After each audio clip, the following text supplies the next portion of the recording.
Je suis donc prêtre à la communauté Saint-Martin depuis 10 ans. Et dans cette communauté Saint-Martin, j'occupe une fonction au sein de l'équipe des formateurs, qui s'occupe donc au sein de la maison de formation de cette communauté Saint-Martin, qui s'occupe de la formation des futurs prêtres, des séminaristes. Et donc dans cette maison, je m'occupe des études de philosophie. Et donc je suis l'adjoint de celui qui s'occupe des études en général. Et donc c'est à ce titre aussi que la formation que j'ai pu faire du point de vue académique est plutôt une formation en philosophie. Voilà. Donc nous sommes ici réunis pour parler du temps globalement et de comment on peut l'apprécier. Quel constat vous feriez de notre rapport au temps aujourd'hui? Alors en fait, je ne sais pas si on peut parler effectivement de constats au singulier, parce que c'est des constats qui sont différents et puis qui parfois sont un peu contradictoires. C'est-à-dire que c'est vrai que je pense que le rapport contemporain au temps, c'est un peu le même que notre monde a établi vis-à-vis de l'espace ou vis-à-vis des ressources. C'est-à-dire que voilà, on envisage le temps aujourd'hui comme on envisage les ressources. Et c'est vrai qu'envisager le temps comme une ressource, eh bien, c'est donner lieu à des appréciations assez contradictoires. Parce que d'un côté, notre monde est fasciné par ce que les ressources peuvent avoir d'inépuisable. Donc le temps, c'est une denrée à notre disposition et qui s'allonge, en fait, qui est élastique, qu'on peut un petit peu étendre à l'infini. Alors, il suffit de voir concrètement que c'est vrai que l'espérance de vie fait que les vies sont beaucoup plus longues, mais c'est vrai aussi que pour beaucoup de choses, on a l'impression qu'on a tout le temps devant nous. C'est vrai que nos sociétés dégagent en plus beaucoup plus de temps libre qu'elles ne le faisaient avant. Et donc il y a parfois cette perception d'un temps qui est infini. D'un autre côté, ce qui est frappant aussi, c'est que eh bien, beaucoup de personnes ont ce sentiment d'une raréfaction du temps. C'est-à-dire que d'un côté, le temps enfin, peut être, il y a une expansion du temps, et puis de l'autre, c'est vrai que ce temps est une ressource rare. Beaucoup de personnes disent qu'elles n'ont pas le temps, qu'elles n'ont plus le temps, et qu'elles sont dans une contraction en fait, du temps. Et ça se voit bien sûr au fait que nous vivons dans le régime permanent alors bien sûr de l'accélération du temps, ça on y reviendra, mais surtout dans le régime de l'urgence. C'est très frappant de voir que aujourd'hui, je pense par exemple à la temporalité politique. La temporalité politique, c'est toujours une temporalité de l'urgence. Tout est urgent. Tout est urgent. Donc, vous voyez, il y a une urgence climatique, il y a des états d'urgence, il y a des mesures d'urgence. La guerre aussi, c'est une urgence. Et l'urgence, qu'est-ce que c'est sinon le temps qui se compresse et qui se raréfie. Voilà. Et puis, peut-être sur ces constats, ce qu'on peut dire aussi, c'est que du coup, il y a une prise de conscience aussi écologique, de même qu'elle existe sur l'environnement, sur l'espace. Elle existe aussi sur le temps, c'est-à-dire qu'on entend un peu d'un peu partout l'idée qu'il faille réaménager notre rapport au temps, qu'il faut faire du temps non pas un lieu de souffrance ou un lieu de pression ou un lieu un petit peu d'oppression, mais un lieu au contraire qui fasse naître un rapport plus pacifié au temps, et aussi, bien sûr, on entend l'appel écologique à une prise en compte des générations, on parle de développement durable, et donc il y a cette tendance à instaurer un rapport au temps qui soit plus sain et qui nous fasse sortir effectivement de tout ce que notre rapport antérieur pouvait avoir d'un petit peu contradictoire et donc pas simple à vivre. Voilà. Qu'est-ce qui fait qu'il y a cette accélération du temps dans nos sociétés contemporaines? Oui, alors ça, non mais c'est une question absolument essentielle. Ça, moi, ce qui m'a beaucoup éclairé, c'est les analyses de ce sociologue et philosophe allemand, hein, qui s'appelle Hartmut Rosa, et qui commence à être un petit peu connu parce il a développé toute une œuvre et qui est traduite en français, qui a pris pas mal d'écho d'ailleurs au moment des mesures de confinement sur cet arrêt là comme ça des choses qui a eu lieu. Et donc c'est parce que c'est un auteur qui s'est distingué par cette réflexion sur l'accélération. D'ailleurs le pape François, au début de son encyclique Laudato Si, au numéro 18 si je me souviens bien, fait allusion effectivement à toutes ces tentatives de penser le rapport contemporain au temps et notamment de le penser dans les termes d'une accélération. Et ce que j'ai trouvé absolument passionnant, c'est l'explication. Alors, il donne plusieurs facteurs explicatifs on peut dire, de ce dérèglement du rapport contemporain au temps. L'auteur part effectivement d'une évidence partagée qui est que notre monde est un monde sécularisé et par conséquent notre rapport au temps est un rapport sécularisé. C'est un monde qui ne se pense que par rapport à lui-même, c'est-à-dire qu'il ne se pense pas en référence à autre chose que lui-même et autre chose que soi, eh bien c'est par exemple Dieu. Donc un monde sécularisé, c'est un monde dans lequel le temps n'est pas pensé par rapport à l'éternité. C'est-à-dire que c'est un temps qui n'est pas référé à autre chose que du temps, c'est-à-dire à l'éternité.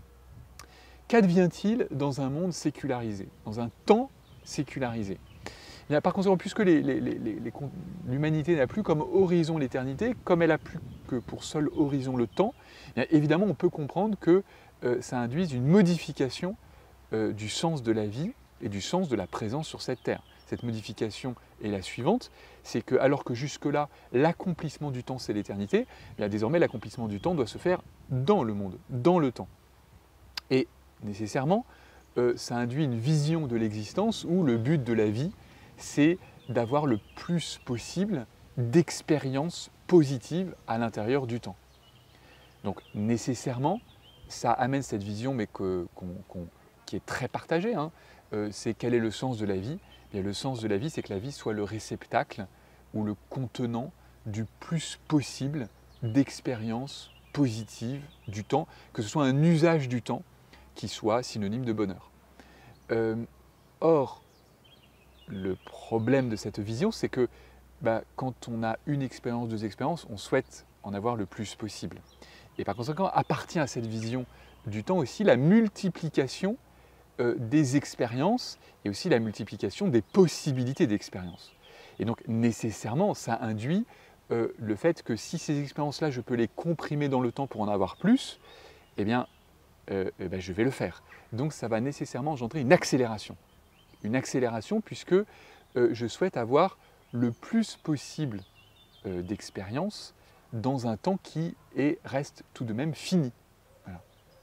Or, ce que montre très bien Hartmut Rosa, c'est que en fait, alors même qu'au début on pensait que effectivement, en multipliant les moyens techniques en fait, de réaliser ces expériences, on va simplement multiplier les expériences et donc diminuer un peu la part de frustration qu'il peut y avoir entre ce que je peux faire et toutes les expériences possibles auxquelles j'ai à renoncer parce que c'est impossible de les faire dans le temps qui m'est imparti. Le problème, c'est que ce processus d'accélération, ça accélère certes la possibilité de multiplier les expériences, mais ça accélère aussi les possibilités que j'aurai et auxquelles je suis tenu de renoncer. Donc l'exemple qu'on peut prendre, c'est l'exemple du zapping. Si vous voulez, si je peux zapper de plus en plus vite, eh bien je peux voir le plus possible de chaînes. Mais ce que j'oublie, c'est que les accélérations techniques qui me permettent de voir le plus possible de choses à la télévision, ce sont les mêmes qui font qu'il y a de plus en plus de chaînes. Et donc, j'accélère certes mes expériences positives de vie, mais j'augmente d'autant ma frustration, puisque, encore une fois, les possibilités auxquelles j'ai à renoncer, elles-mêmes, sont exponentielles. Et donc, ce qui serait censé contribuer à mon bonheur, en réalité, augmente ma frustration. Et donc ça, c'est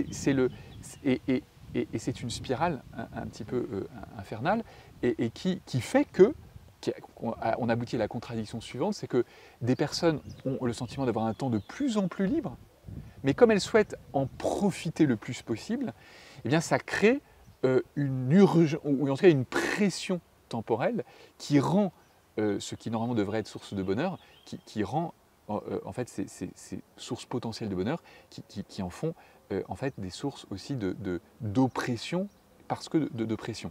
Je pense par exemple à la conception qu'on peut avoir des voyages, où normalement un voyage c'est une détente, mais comme on veut voir le plus possible de choses, et donc en fait optimiser notre temps de vacances, et bien par conséquent les vacances deviennent source de stress, ce qui normalement est contraire à l'objectif des vacances. Et ça, je pense que c'est assez descriptif de la situation contemporaine et qui explique que le temps soit à la fois une promesse de bonheur et en même temps la source d'une pression qui effectivement est contradictoire avec le bonheur. Voilà. Et ce que je trouve puissant en fait dans ce modèle d'explication, c'est qu'il va à la racine, et la racine, c'est la vision qu'on a du temps, maintenant que ce temps n'est pas pensé sur l'horizon de l'éternité. Avec pour seul horizon lui-même. Exactement. Et si le temps est pensé seulement par rapport à lui-même, alors on aboutit à ces paradoxes, c'est que d'un côté, il abrite une promesse de bonheur qui en fait est impossible à tenir, et de l'autre, précisément pour cette raison, il devient une denrée qu'il faut exploiter au maximum. Et c'est pour ça que la problématique écologique est la même. Parce que c'est vrai que quand on parle d'écologie, on parle surtout du rapport à l'environnement et à l'espace. Et on oublie en fait que dans notre rapport au monde, il y a aussi la question du temps. Et donc la crise écologique est aussi une crise écologique du temps. En fait, c'est la même. C'est la même, sauf qu'on l'aperçoit moins, parce que pour nous, encore une fois, l'écologie est d'abord une question de rapport à nos espaces. Alors qu'en fait, c'est aussi, et plus fondamentalement, une question de rapport à notre temps. Or, le temps est supérieur à l'espace. Or, effectivement, et c'est la force effectivement de l'approche du Saint-Père Pape François sur ces sujets-là, c'est que, ayant effectivement à l'esprit que le temps est supérieur à l'espace, il est clair que la crise écologique du temps est sans doute plus critique, si je puis dire, que la crise, mais c'est aussi que la crise de l'espace, mais en sachant aussi qu'une crise, ce n'est pas seulement négatif, puisque c'est l'occasion justement de réapprécier les choses, de les réévaluer, de les rééchelonner, et donc c'est aussi la promesse d'une sortie de crise, et c'est ça aussi qu'il faut mesurer, qu'il ne faut pas s'en tenir à un panorama dramatique, parce que les mêmes qui sont peut-être à l'origine de la crise sont aussi à l'origine de la sortie de crise. On veut bien d'une expérience ponctuelle, mais un engagement dans le temps dont on ne sait pas s'il va gaspiller le temps qu'on pourrait peut-être utiliser mieux ailleurs. Alors ça, vous avez parfaitement, enfin c'est tout à fait ça, c'est-à-dire de mettre ça en relation avec la question de l'engagement, c'est exactement ça, c'est-à-dire qu'aujourd'hui, pourquoi est-il difficile de s'engager? Parce que beaucoup de personnes, dans un engagement, voient tout ce qu'elles ne pourraient pas faire, au lieu de voir ce qu'elles feraient en s'engageant. Donc ça, par exemple, moi je suis très frappé de voir que se diffuse, que ça devient une évidence pour tout le monde, par exemple que choisir, c'est renoncer. Ça me stupéfie, parce que choisir, en soi, ça n'est pas dire non, c'est dire oui. La définition du choix, c'est de dire oui. Choisir, c'est prendre une option, c'est-à-dire dire oui. Or, pour beaucoup de personnes, choisir, ça n'est pas dire oui, c'est dire non. C'est-à-dire, choisir, c'est dire non à tout ce qu'on ne choisit pas. Alors évidemment que choisir implique de renoncer, mais choisir, ça n'est pas d'abord renoncer. Choisir, c'est à l'inverse, c'est élire, c'est-à-dire positivement retenir et s'engager justement dans cette voie. Et donc ça, c'est tout à fait, je pense, les mêmes ressorts qui sont à l'œuvre, c'est que pour beaucoup de personnes, s'engager, c'est voir tout ce qu'elles ne pourront pas faire en raison de leur engagement. Alors qu'en principe, c'est là qu'on voit, on mesure aussi la différence temporelle, c'est que dans les années après-guerre, toute la philosophie existentialiste, c'est une philosophie de l'engagement. C'est-à-dire que ce qui est promu, c'est justement le fait de s'engager dans quelque chose. Aujourd'hui, ce qui est promu, c'est le fait de rester désengagé, parce que rester désengagé, c'est la promesse de pouvoir continuer à démultiplier les expériences de vie, et surtout les expériences de vie possibles. Mais le problème, c'est que, encore une fois, quand on démultiplie les expériences de vie possibles, on démultiplie aussi, par le fait même, eh bien, les expériences de vie impossibles, puisqu'il est impossible de faire toutes les expériences de vie possibles. Donc de toute façon, on mesure bien que le fait de rester désengagé, c'est une impasse. C'est une impasse. D'autant que, effectivement, derrière, il y a un rétrécissement de la notion d'expérience de vie, puisque, justement, il appartient au fait qu'une expérience de vie soit ce qu'elle est, qu'on puisse la vivre sous le mode du fait d'y être engagé. C'est-à-dire qu'il y a bien une expérience qu'on ne fait plus, c'est celle de l'engagement, voilà, qui est une expérience de vie. Mais qui a besoin de se déployer dans le temps. Tout à fait, qui a besoin du temps, puisqu'il y a des choses qu'on ne peut vivre que au travers du temps et avec l'aimance du temps. C'est-à-dire qu'il y a des choses que seule la durée peut nous offrir. Donc là-dessus, c'est vrai que ce temps de la retraite, ça devient un petit peu le modèle de ce temps disponible, qui est une page vierge, il n'y a rien d'écrit dessus, et où on va pouvoir je dirais, maximiser notre emploi du temps. Et là, on voit très bien qu'on est dans le paradigme de l'exploitation. C'est-à-dire que le but, ce n'est pas d'employer son temps, c'est vraiment de l'exploiter au maximum. Alors et ce qui soulève la question, mais est-ce que c'est un rapport au temps qui est un rapport déjà premièrement évident et deuxièmement sain. Alors, derrière, en tout cas, moi je vois deux antidotes. Le premier antidote, en tout cas des antidotes en interne, il s'agit après de les mettre en œuvre. Le premier antidote, c'est vrai que c'est notre vision du temps comme étant créé, c'est-à-dire comme étant offert par Dieu comme un don, et comme un don qui, comme tous les dons, ne demande pas à être, je dirais, ni gaspillé, ni ultra consommé, mais qui demande simplement à être goûté, ou à être savouré, ou à être apprécié. C'est-à-dire que nous, c'est étonnant, hein, d'ailleurs, on a cette vision parce qu'on reçoit quelque chose, parce que c'est donné ou parce que c'est gratuit, on peut en faire n'importe quoi. Alors ça, c'est pas du tout la perspective de la Bible. La Bible, c'est précisément parce que c'est donné par Dieu, eh bien, c'est donné comme étant offert à la responsabilité qu'on a d'en faire un usage qui soit un usage sage et un usage qui soit pour notre bien. C'est pour ça que le temps est donné, exactement comme toute la création est donnée. Et c'est pour ça d'ailleurs que quand il est dit dans la Genèse que Dieu fait de l'homme ce maître de la création, hein, cette terre-là, soumettez-la, évidemment que ce n'est pas à entendre comme étant faites-en n'importe quoi, parce que juste après, il place l'homme dans le jardin comme étant à cultiver, à garder. En fait, le temps est à cultiver, exactement comme le reste de la création. Et cultiver, ce n'est pas tout de suite une culture surintensive. En tout cas, ça indique déjà que l'usage qui y est appelé à être fait du temps est un usage qui est un usage avec sagesse et avec modération, c'est-à-dire avec intelligence. C'est ça. Rappeler que le temps est donné et non pas un capital disponible, ça induit normalement un autre rapport au temps.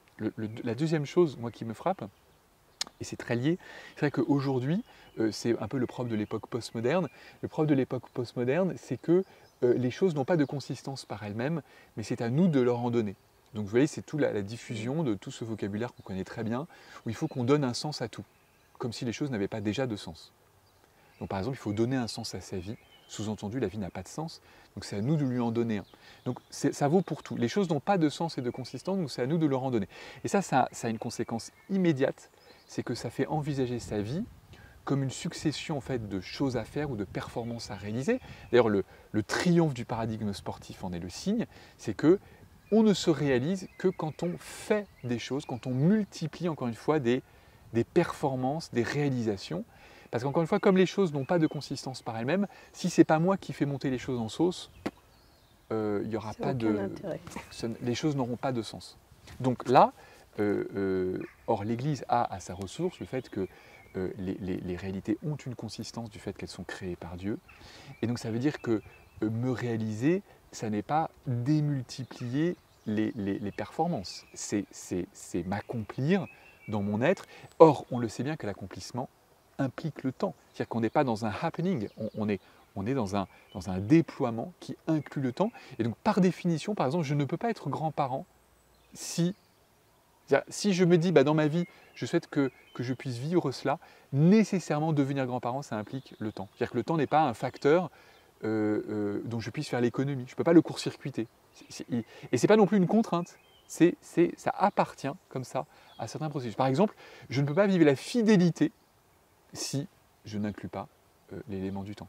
Et donc, je dirais que comme prêtre, on a à notre ressource cela. Alors en plus, être prêtre, ça implique effectivement un engagement, ça implique une longévité, une fidélité, ça implique tout cela, et qui d'ailleurs en plus nous fait voir que les choses prennent du temps. Hein. Je veux dire, la Bible, si Dieu a pris autant de temps pour préparer son peuple, etc., l'histoire, etc., ça veut bien dire qu'à l'intérieur ou avec le temps, il y a des choses qui se vivent et qui ne se peuvent pas se vivre à côté du temps. Moi, je vois par exemple comme prêtre, c'est qu'avec les séminaristes, j'ai cette chance d'être au service d'un processus de formation qui dure plusieurs années, 7-8 ans.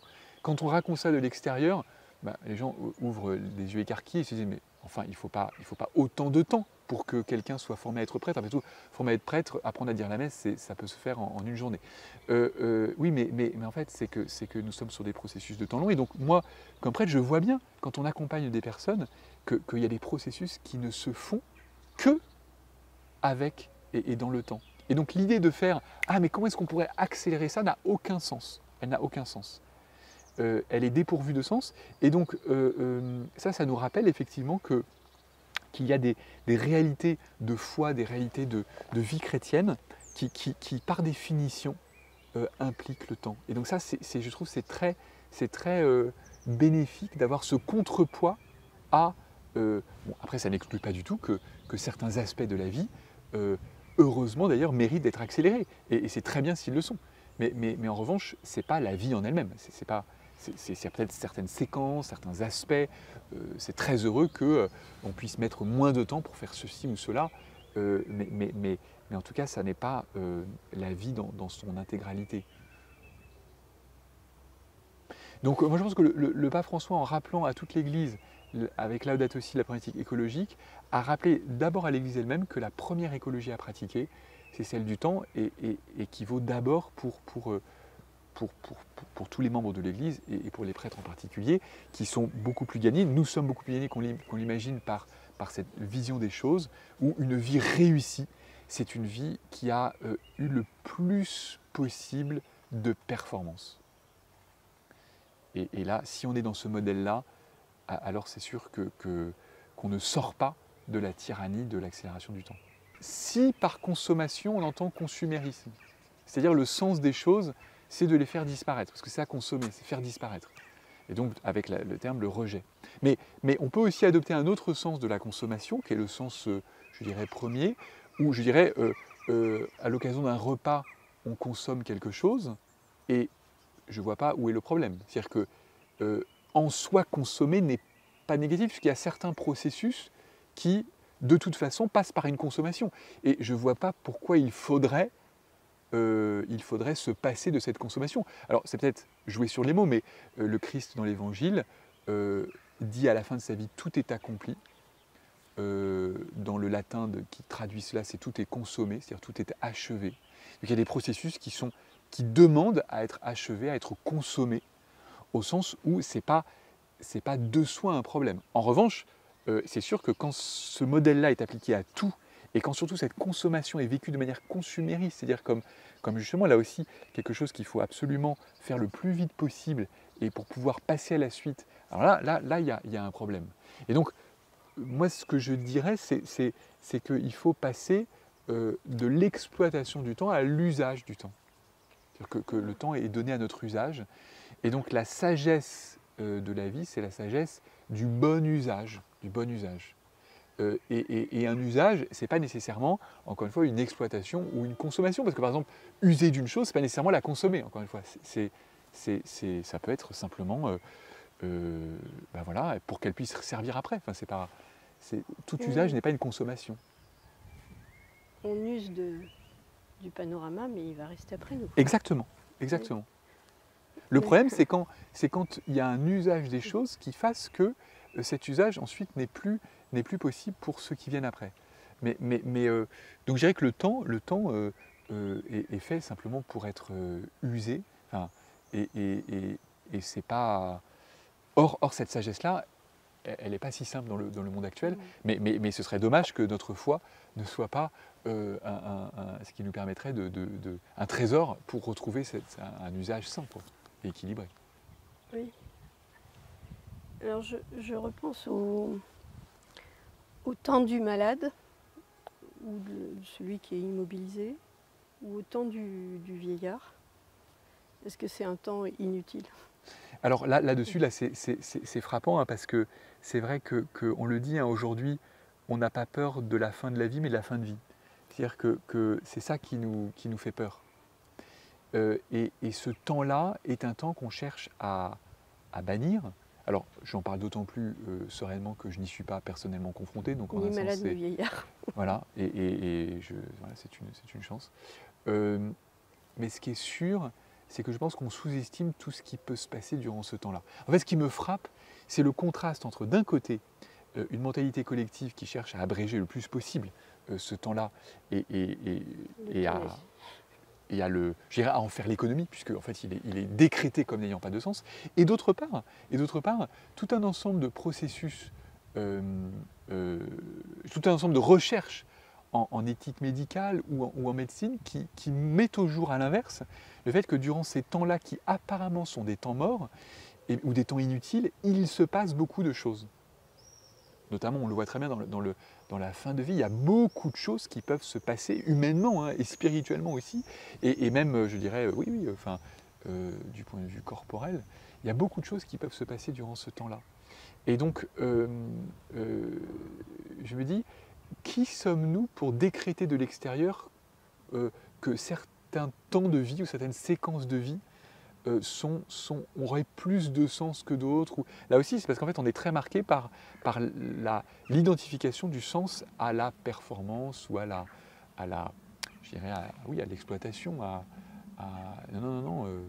Est-ce qu'on peut sortir de tout ça si on n'a pas la perspective que le temps sur Terre n'est pas ça nous est donné pour accomplir la plus belle des vies possibles, qu'on ne pourra pas tout faire, mais que notre but c'est l'éternité. Donc si on n'a pas cette perspective-là, est-ce qu'on peut sortir de cet engrenage du temps pour lui-même? En tout cas, ça me semble difficile de sortir de cet engrenage quand en plus, il y a cette vision où la vie, les choses n'ayant pas de consistance par elles-mêmes, il faut leur en donner. Et avec forcément là-dessus à la clé une idée de la réussite au sens de la performance. Donc ça me semble difficile, mais c'est la raison pour laquelle je pense que c'est important que dans l'annonce chrétienne, dans l'annonce dans la foi chrétienne, eh bien, on mette en évidence ce que l'éternité apporte à notre usage du temps. C'est-à-dire qu'il ne faut surtout pas se retenir d'annoncer l'éternité, en tout cas d'en parler, comme le pape Benoît XVI en avait fait dans Special Vie, hein, dans l'encyclique Special Vie. Moi, c'est quand même frappant que dans cette encyclique, le pape Benoît XVI aille jusqu'à dire que une des causes, selon lui, du détachement de la foi chrétienne, c'est le fait que l'annonce de l'éternité chrétienne n'est plus faite de sorte à être comprise, et surtout à être comprise comme une bonne nouvelle. Pour lui, une des causes majeures de la perte d'attractivité de la foi chrétienne dans certaines zones où avant elle était majoritaire, eh bien, c'est justement que pour beaucoup de personnes, l'éternité est un repoussoir au lieu d'être une aspiration. Et donc, c'est clair que annoncer l'éternité, c'est annoncer la possibilité d'un rapport au temps, par voie de conséquence, beaucoup plus serein et beaucoup plus pacifié. C'est-à-dire que, puisqu'effectivement tout ne se joue pas dans le temps, on sait très bien que le temps n'est pas le lieu de l'achèvement suprême, et ça ne veut pas dire qu'il faut dévaloriser le temps, mais ça veut dire qu'il ne faut pas demander au temps plus que ce qu'il peut apporter. Et puis d'autre part, annoncer l'éternité, c'est annoncer surtout l'importance du présent, puisque l'éternité, qu'est-ce que l'éternité sinon un présent qui est sans passé et sans futur, c'est-à-dire un présent pur. Et ça, évidemment que ça a une conséquence très importante sur le sens, la valeur que nous allons accorder au moment présent, et qui, effectivement, dans une conception accélérée du temps, n'a plus tellement de sens, puisque le but est justement de passer à la suite. Le plus beau de ta vie est toujours devant toi, même à 90 ans. Exactement. Et là, il y a un rapport au temps qui est forcément... qui est complètement différent. Puisque, effectivement, le plus beau de la vie, c'est le présent qui nous attend, quoi. Voilà. Parfois, la vie que je mène est tellement éloignée de, je dirais, ce sage usage du temps et donc ce beau rapport à l'éternité, que par conséquent, c'est aussi un cadeau qui m'est fait d'avoir une antichambre ou un sas de préparation. Parce que si je passais sans intermédiaire ou sans transition en fait de mon rapport au temps qui est ce qu'il est, mais en général qui n'est pas enfin bon, qui vaut ce qu'il vaut, et puis l'éternité, ce serait ce serait un choc un petit peu difficile à absorber. Et donc là aussi, moi je me dis, on peut aussi présenter le purgatoire comme étant cette sorte de préparation ultime à une éternité dont je me rends compte après coup que dont j'étais assez éloigné, quoi. Et donc c'est une rampe de lancement où c'est, je dirais, le sas de décontamination, si on veut, avant d'arriver dans... Enfin, ou en tout cas, c'est la préparation, quoi. D'ailleurs, c'est très intéressant de voir que la théologie a été obligée de trouver une sorte de troisième terme entre le temps et l'éternité, qui est justement cette sorte de temporalité intermédiaire qui assure justement ce passage gradué, en fait, cette transition. Parce que c'est ni du temps, c'est pas non plus l'éternité de Dieu, c'est de penser le passage, justement.